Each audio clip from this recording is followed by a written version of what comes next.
कल जिस तरीके से एनआईए ने जम्मू कश्मीर से दानिश नाम के एक शख्स को गिरफ्तार किया और वो लगातार उमर के टच में था और उसकी गिरफ्तारी के बाद ये खुलासा हुआ, एनआईए ने अपनी आधिकारिक रिलीज के जरिए जो है ये खुलासा किया कि ये पूरा जो व्हाइट कॉलर टेरर मॉड्यूल है ये हमास की तरह ड्रोन अटैक करना चाहते थे। अलग अलग इलाकों में, भीड़ भाड़ वाले इलाकों में, काफी जो पॉश एरिया हैं या फिर कहें जहां पर आबादी सबसे ज्यादा है, हैवी फुटफॉल वाला इलाका हो, वहां पर ये हमास की तरह जो है ड्रोन अटैक करना चाहते थे। रॉकेट तक जो है ये बनाने में एक्सपर्ट थे। तो अब ये गिरफ्तारी जो है बेहद अहम भी है मीनाक्षी और बेहद बड़ी गिरफ्तारी भी है। दरअसल अब दानिश जो है एनआईए आज दानिश को दिल्ली की पटियाला हाउस कोर्ट में पेश करेगी, जहां से उसकी रिमांड ली जाएगी। रिमांड पर लेने के बाद जब दानिश से और पूछताछ होगी उसके बाद जो है काफी चीजें इसमें साफ होगी कि आखिर ड्रोन को बनाकर ड्रोन के जरिए अटैक करने का मकसद क्या था, उसके पीछे का जो मटेरियल था वो कहां से मिलने वाला था, लॉजिस्टिक सपोर्ट इन्हें कहां से मिल रहा था, इसके अलावा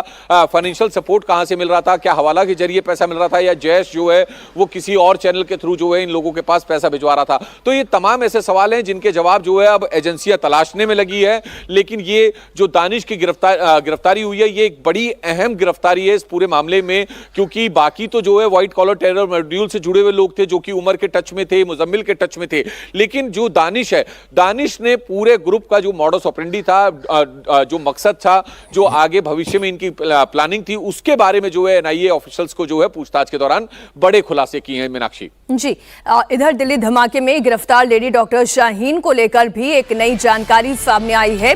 दिल्ली धमाके से जुड़ी हुई एक और बड़ी खबर आपको बता रहे हैं। डॉक्टर शाहीन को लेकर भी बड़ा खुलासा हुआ है। सूत्रों के मुताबिक डॉक्टर शाहीन इस पूरे टेरर ऑपरेशन में फंडिंग और लॉजिस्टिक का इस्तेमाल और इसका काम देख रही थी। धमाके से पहले डॉक्टर शाहीन के जरिए आतंकी मॉड्यूल को 20 लाख रुपए पहुंचाए गए थे। सुरक्षा एजेंसी या पूरे network planning, funding, supply chain को उजागर करने में जुटी हुई है।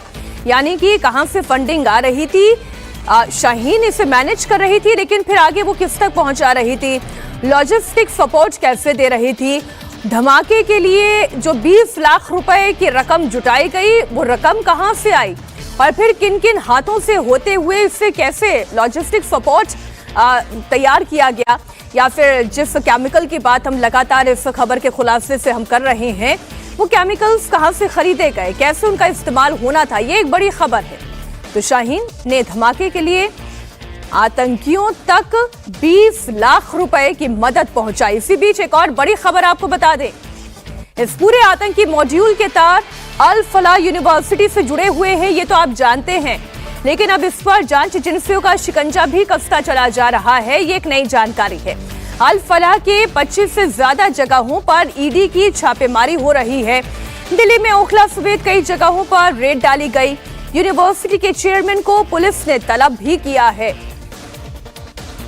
तो अल फलाह यूनिवर्सिटी जहां से लगातार अभय और कुमार रिपोर्टिंग कर रहे हैं। और कुमार, एक बात बताएं, यूनिवर्सिटी के चेयरमैन को तो लगातार कोशिश की जा रही है कि उनसे संपर्क हो, क्या संपर्क हो पाया है, और अल फलाह यूनिवर्सिटी के और कहां पे कौन कौन से संस्थान हैं या ऑफिसेज हैं जहां पर ये छापेमारी हो रही है?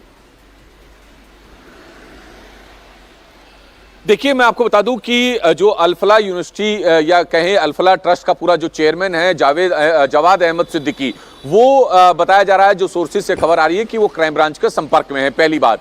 दूसरी बात, जो अल फलाह यूनिवर्सिटी है उसका ये चांसलर भी है जवाद अहमद सिद्दीकी, और उसके तकरीबन 25 ठिकानों पर रेड चल रही है, जिसमें से शाहीन बाग में जो है जवाद का घर है और ओखला इलाके में उसके छोटे भाई का घर है। इसके अलावा जो ओखला इलाका जामिया के पास, जामिया मेट्रो स्टेशन के पास, वहां पर अल फलाह ट्रस्ट का एक ऑफिस है, अल फलाह सोसाइटी में जो बना हुआ है, वहां पर भी जो है ईडी की रेड चल रही है। तकरीबन 25 ठिकानों पर जो है एक साथ सुबह 5 बजे से रेड चल रही है, जिसमें तमाम जो फाइनेंशियल डॉक्यूमेंट्स हैं, फाइनेंस एक्टिविटी से जुड़े हुए जितने भी डॉक्यूमेंट है, दस्तावेज हैं, बैंक खातों से जुड़े दस्तावेज हैं, वो जो है ईडी की टीम रिकवर कर रही है। दरअसल ईडी की टीम जो है ये जानना चाहती है कि इसमें किसी तरह से विदेशी फंडिंग तो नहीं हुई, क्योंकि मीनाक्षी बीच में ये भी बात सामने आई थी कि जो अरब कंट्रीज हैं वहां से जो है इसको फंडिंग हो रही है अल फलाह यूनिवर्सिटी को, अल फलाह ट्रस्ट को, और उसी के जरिए जो है ये यूनिवर्सिटी रन कर रही है। तकरीबन 13 13 लाख के करीब 16 लाख के करीब जो है इसकी एनुअल फीस है, और ऐसे में इतनी कम फीस में इतनी बड़ी यूनिवर्सिटी चलाना, इतने बड़े कैंपस में चलाना वो संभव नहीं लगता। तो इस बात को लेकर जो है जांच एजेंसियों को शक हुआ। और जहां पर फ्री में जांच हो रही है, जैसा कि हमने हाल ही में हमारे सभी सहयोगियों ने वहां से रिपोर्ट भी किया कि बहुत सारी जांच तो वहां पर फ्री में हो रही थी, बहुत सारी मेडिकेशन फ्री में चल रही थी।